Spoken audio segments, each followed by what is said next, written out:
வணக்கம், welcome to orange candy. நம்ம இன்றைக்கி பார்க்க போகிற ரெசிபி வந்து ஒரு சிக்கன் வெரைட்டி. நம்ம இன்றைக்கி செய்ய போகிற ரெசிபி வந்து பஞ்சாபி ஸ்டைல் தரிவாலா சிக்கன். ஸோ அது செய்யறதுக்கு தேவையான பொருளும் அதோட செய்முறை என்னென்னு வாங்க பார்க்கலாம். இதுக்கு வந்து நான் 300 கிராம் வந்து சிக்கன் எடுத்திருக்கேன். இது வந்து நல்லா தேவையான சைஸில் கட் பண்ணி நல்லா க்ளீன் பண்ணி வாஷ் பண்ணி வச்சுருக்கேன். ஸோ வாங்க இப்போ தரிவாலா சிக்கன் எப்படி வீட்டில் செய்யுதுன்னு வாங்க பார்க்கலாம். ஸோ ஃபஸ்ட்டு வந்து நம்ம சிக்கனை வந்து மேரினேட் பண்ணோம். ஸோ அதுக்கு தேவையான மசாலாலாம் சேர்த்துக்கலாம். சிக்கனில் வந்து ஃபஸ்ட்டு வந்து 1.5 டீஸ்பூன் அளவுக்கு வந்து நம்ம வந்து மிளகாத்தூள் சேர்த்துக்கலாம். 1/4 டீஸ்பூன் அளவுக்கு வந்து வறுத்து பொடி பண்ண சீரகப்பொடி சேர்த்துக்கலாம். நம்ம கூடவே வந்து ஒரு பச்சை மிளகா வந்து 1 டீஸ்பூன் அளவுக்கு வந்து பொடியாக நறுக்கி சேர்த்துக்கலாம். அப்புறமா கொத்தமல்லி தண்டு வந்து 1 டேபிள் ஸ்பூன் அளவுக்கு வந்து பொடியாக நறுக்கி சேர்த்துக்கலாம். அப்புறமா 3 டேபிள் ஸ்பூன் அளவுக்கு வந்து கெட்டியான தயிர் வந்து சேர்த்துக்குங்க.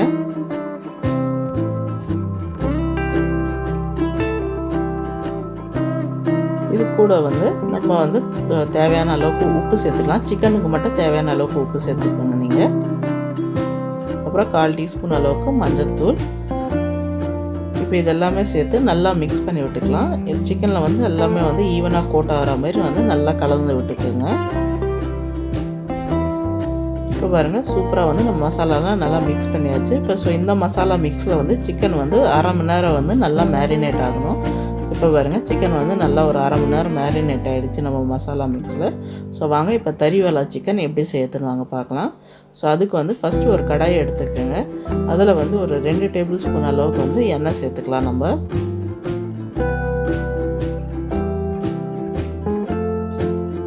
கூடவே வந்து 1 டேபிள் ஸ்பூன் அளவுக்கு வந்து நெய் சேர்த்துக்கலாம்.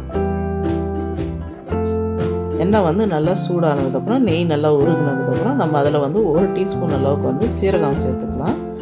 சீரகத்து கூட வந்து நம்ம கரம் மசாலாலாம் சேர்த்துக்கலாம். ஸோ அதுக்கு வந்து 2 ஏலக்காய், 1 பிரிஞ்சி இலை, 1 இன்ச்சு சைஸ் அளவுக்கு வந்து பட்டை, அப்புறமா வந்து 4 கிராம்பு சேர்த்துக்கலாம்.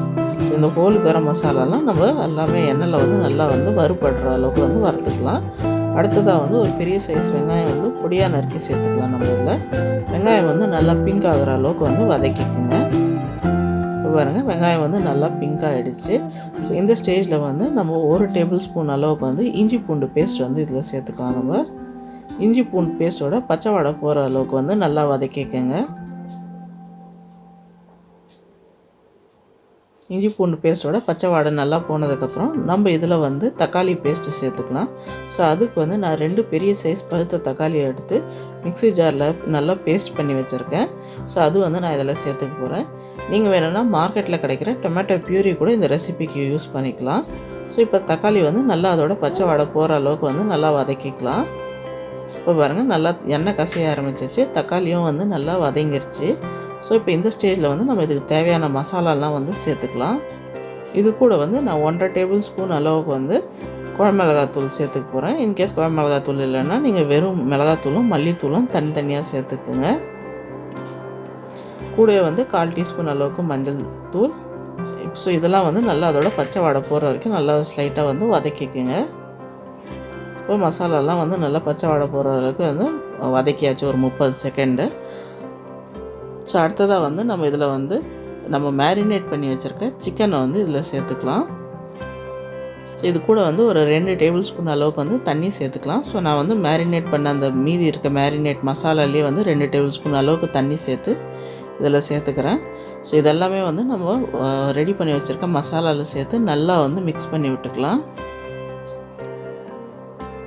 அது கூட வந்து 1 டீஸ்பூன் அளவுக்கு வந்து கரம் மசாலா சேர்த்துக்கலாம். நம்ம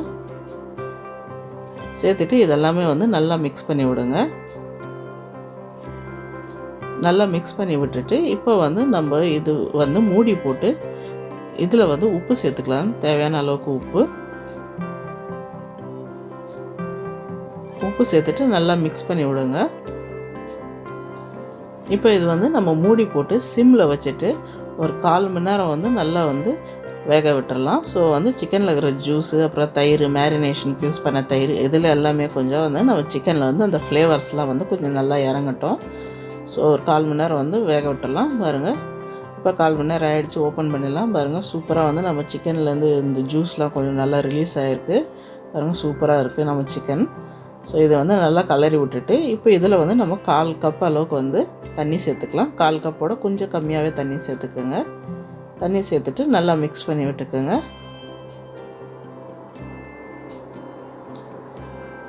இப்போ நல்லா மிக்ஸ் பண்ணி விட்டதுக்கப்புறம் திருப்பியும் நம்ம மூடி போட்டு ஒரு 10 நிமிஷம் வந்து நல்லா ஒரு மீடியம் ஃப்ளேமில் வச்சு வேக விட்டுறலாம். இப்போ பாருங்கள் நல்லா 10 நிமிஷம் ஆகிடுச்சு. நம்ம சிக்கன் வந்து நல்லா சூப்பராக வெந்துருச்சு. ஸோ சிக்கனில் இருக்கிற போன்லாம் கூட இப்போ நல்லா வந்து வெந்து சாஃப்ட் ஆகிட்ருக்கோம். அவ்வளோதாங்க, சூப்பரான தரிவாலா சிக்கன் ரெடி. இது மேலே வந்து நம்ம 2 டேபிள் ஸ்பூன் அளவுக்கு வந்து ஃப்ரெஷ் கொத்தமல்லி வந்து பொடியாக நறுக்கி சேர்த்துக்கலாம். அப்புறமா ஃபைனலாக கார்னிஷிங்க்கு வந்து 1 டீஸ்பூன் அளவுக்கு வந்து கஸ்தூரி மேத்தி வந்து நல்லா கையில் கசக்கி அது வந்து மேலே சேர்த்துக்கலாம். சூப்பரான பஞ்சாபி ஸ்டைல் தரிவாலா சிக்கன் ரெடி. ஸோ இதெல்லாம் சேர்த்துட்டு நம்ம நல்லா மிக்ஸ் பண்ணி விட்டுடலாம்.